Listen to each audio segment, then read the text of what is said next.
சரத்குமாரோட மகள் அப்படிங்கிற அடையாளத்தோட தமிழ் சினிமாவுக்குள்ள வந்தவங்க தான் வரலட்சுமி சரத்குமார். அதுக்கப்புறம் தாரத்தப்பட்ட சர்க்கார், விக்ரம் வேதா, சத்யா, சண்டைக்கோழி 2ன்னு தொடர்ந்து தமிழ்ல நடிச்சாங்க.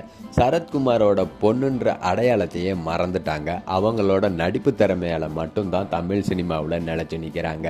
கடைசியா இவங்களோட நடிப்புல 12 வருஷத்துக்கு முன்னாடி உருவான மதகஜராஜா படம் ரிலீஸ் ஆகி பாக்ஸ் ஆபீஸ்ல சக்க போட்டுச்சு. இப்ப வரலட்சுமி விஜயோட கடைசி படமான ஜனநாயகன்ல கமிட் ஆகி நடிச்சிட்டு இருக்காங்க. பிஸியா நடிச்சிட்டு இருந்தவங்க மும்பையை சேர்ந்த நிக்கோலஸ் சச்தேவ் அப்படிங்கிறவரை காதலிச்சு பெற்றோர்கள் முன்னிலையில கல்யாணமும் பண்ணிக்கிட்டாங்க. ஜி தமிழ் தொலைக்காட்சியில டான்ஸ் ஜோடி டான்ஸ் ரீலோடட் 3 நிகழ்ச்சியில நடுவராகவும் இருக்காங்க. இந்நிலையில நடிகை வரலட்சுமி பிறந்த நாளை முன்னிட்டு பிங்க் நிறத்துல போர்சே ரக காரை பாத்தீங்கன்னா அவங்களோட கணவர் நிக்கோலாய் சச்தேவ் பரிசா கொடுத்திருக்காரு. இது தொடர்பான வீடியோவை வரலட்சுமி அவங்களோட இன்ஸ்டா பக்கத்துல வெளியிட்டிருக்காங்க.